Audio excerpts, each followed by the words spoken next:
Master huquqda onlayn darslar 11-sinf davlat va huquq asoslari o'quv dasturi 22-mavzu davlat kreditining huquqiy asoslari mavzusi.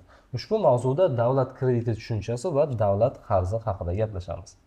E'tibor qarating, kredit degan so'z qanday ma'noni anglatadi?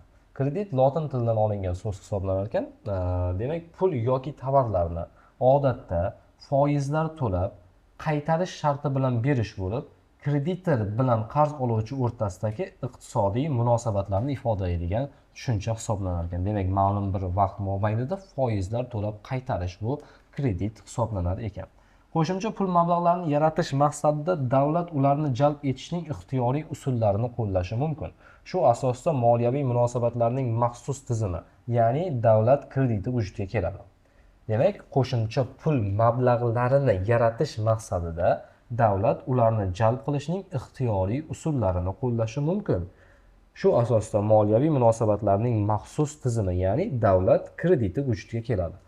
Shu o'rinda aytib o'tishimiz kerakki, davlat krediti mavzusida davlat krediti bilan bog'liq bo'lgan munosabatlarda davlat kredit bermayapti. Davlat kredit bermayapti. Davlat krediti deganimizda davlat kredit olyapti. Tushunyapsizsa, davlat kredit olyapti. Ana shu mavzu haqida gaplashamiz. Davlatning kredit olishi haqida gaplashamiz. Davlat qo'shimcha mablag'larni jalb qilish maqsadida, demak, ana shunday ixtiyoriy usullarni qo'llashi mumkin. Davlat kreditida kredit munosabatlari subyektlari bir tomondan davlat, ikkinchi tomondan esa yuridik va jismoniy shaxslar bo'ladi. Bunda davlat ushbu munosabatlarda ko'rsatilgan subyektlarning vaqtincha bo'sh turgan pul mablag'larini qarzga oluvchi sifatida qatnashadi. E'tibor qarating, jismoniy va yuridik shaxslarning vaqtincha bo'sh turgan mablag'larini qarzga oluvchi sifatida davlat krediti munosabatlarida ishtirok etadi. Tushunarlimi? Demak, tanishimizga qarz beramiz. O'sha qarzni qaysi mablag'imiz hisobidan beramiz? Albatta, vaqtincha bo'sh turgan mablag'dan beramiz. To'g'rimi? Demak, davlat ham jismoniy va yuridik shaxslardan qarz olishi mumkin ekan. Jismoniy va yuridik shaxslar davlatga vaqtincha bo'sh turgan mablag'larini qarz sifatida, kredit sifatida berishi mumkin bo'lar ekan. Davlat krediti bo'yicha yuzaga keladigan huquqiy munosabatlar har qanday moliyaviy huquqiy munosabatlarga xos bo'lgan barcha belgilarga egadir. Bu xususan ularning obyektiga, davlat yoki u tomonidan vakolat berilgan organning ushbu munosabatlar majburiy subyekti sifatida mavjud bo'lishiga, davlat krediti sohasidagi huquqiy munosabatlarning davlat hukmronlik xususiyatiga tegishlidir. Moliyaviy huquqiy munosabatlar ma'lumki mulkiy xususiyatga ega, chunki ular har doim pul mablag'lari sababli yuzaga keladi. Biroq davlat krediti bo'yicha ushbu munosabatlar obyekti har qanday pul mablag'lari hisoblanmaydi. O'zi moliya huquqi bilan tushunarligi, har qanday pul mablag'lari bormi, davlat ishtirok etyaptimi? Demak, buni biz nima deb aytardik? Moliya huquqi deb aytardik, davlat moliyasi deb aytardik.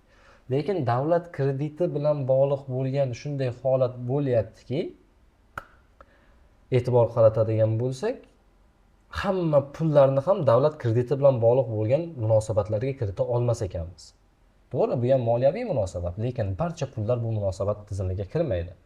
Qaysi pullar kiradi bunga? Faqat jismoniy va yuridik shaxslarning vaqtinchalik bo'sh turgan pullari, ishlatilmayotgan pullar aynan ushbu munosabatlarning obyekti sifatida ishtirok etadi. Davlat krediti bo'yicha ushbu munosabatlar obyekti har qanday pul mablag'lari emas, balki yuridik va jismoniy shaxslarning faqat vaqtincha bo'sh turgan mablag'lari bo'lishi mumkin. Davlat krediti sohasida nafaqat davlat qarz majburiyatlari bo'yicha munosabatlar, balki davlat qarzi ishlashiga vositachilik qiluvchi huquqiy munosabatlar ham yuzaga keladi.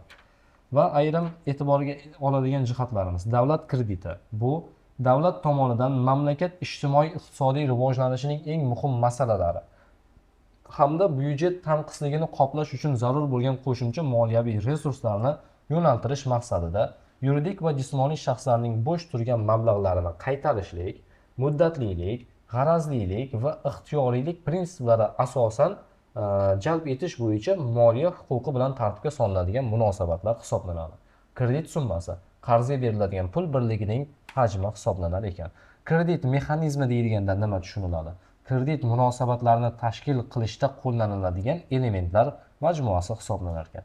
kredit obyekti vaqtincha bo'sh turgan, berilishi mumkin bo'lgan pullar va tovarlar hisoblanar ekan. Kredit subyektlariga korxonalar, tashkilotlar, davlat va turli toifadagi aholilar hisoblanar ekan.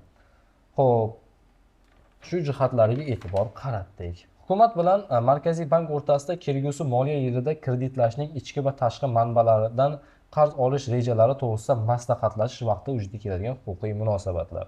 O'zbekiston Respublikasi davlat qarz majburiyatlarini chiqarish shartlari, davlat zayomlari bo'yicha xizmat ko'rsatish va ularni muomalaga chiqarish tartibini belgilash. Davlat qisqa muddatli obligatsiyalari bozorida dilerlik funksiyalarini bajarish uchun shartnomalar tuzish, shuningdek davlat zayomlari obligatsiyalarini joylashtirish va muomalaga chiqarish bilan bog'liq bo'lgan tashkilotlar faoliyatini nazorat qilish vaqtida Markaziy bank bilan tashkilotlar o'rtasida yuzaga keladigan huquqiy munosabatlar aynan davlat krediti bilan bog'liq bo'lgan munosabatlar hisoblanar ekan. Demak, asosan davlat krediti bilan bog'liq munosabatlarda vositachi sifatida qaysi davlat organi ishtirok etar ekan? Albatta, O'zbekiston Respublikasining Markaziy banki ishtirok etar ekan. Shu jumladan davlat qarzi xususida ham gaplashishimiz kerak. O'zbekiston Respublikasining ichki va tashqi mablag'larni jalb qilish natijasida vujudga keladigan majburiyatlari bu davlat qarzi hisoblanadi. Davlat qarzi davlatning tashqi va ichki kredit operatsiyalari bo'yicha qarzdorlik summasi hisoblanadi. Davlat zayomlari kredit munosabatlarining bir turi hisoblanib, unda davlat yoki uning mahalliy organlari qarz oluvchi yoki qarz beruvchi sifatida xizmat qiladi, amal qiladi. Xarajatlarni o'z vaqtida va to'liq amalga oshirish maqsadida davlat zayomlar va moliya bozoridan mablag'larni jalb qiladi. Bu mablag'larni jalb qilish davlatning moliya bozoridagi faoliyatining passiv shakli sifatida tavsiflanadi. Davlat pul mablag'larini qarzga berishi esa davlatning moliya bozoridagi harakatining faol shakli hisoblanar ekan. Demak, e'tibor qaratishimiz kerak. Davlat o'zini funksiyalarini amalga oshirishda biron bir qo'shimcha mablag'larga ehtiyoj sezishi mumkin. Ana shunday ehtiyoj sezilgan paytda davlat jismoniy va yuridik shaxslardan kredit olishi mumkin bo'lar ekan. Va shu jumladan davlat qarzi ham kreditlashning bir usuli hisoblanadi. Davlat qarzida davlat e'tibor qaratamiz, ichki qarzi bo'lishi mumkin va davlatning tashqi qarzi bo'lishi mumkin. Davlat xalqaro tashkilotlardan yoki xalqaro tijoriy banklardan yoki boshqa bir davlatlardan qarz oladigan bo'lsa, albatta bu davlatning tashqi qarzi hisoblanadi. Davlat aholiga zayomlar beradigan bo'lsa, aholidan qarz oladigan bo'lsa, o'z fuqarolaridan qarz oladigan bo'lsa, bu davlatning ichki qarzi hisoblanar ekan. Davlat zayomi deganda nima tushunadi? Davlatning qarzlarini tushunish mumkin bo'lar ekan, davlat zayomlari deganda. Demak, davlat krediti bilan bog'liq bo'lgan tushunchalar faqat va faqat shundan iborat edi. Bu mavzuda berilgan aynan darslikni betlarini chetlarida berilgan atamalarni, kredit mexanizmi, kredit obyekti, kredit subyektlari, kredit summasi bilan bog'liq bo'lgan atamalar va davlat qarzi bilan bog'liq bo'lgan atamalarni tavsiflari bilan yodlab qo'yish sizdan talab etiladi. Bu moliya huquqi edi. Master huquqda onlayn darslar 11-sinf davlat va huquq asoslari o'quv dasturi 22-mavzu shundan iborat edi.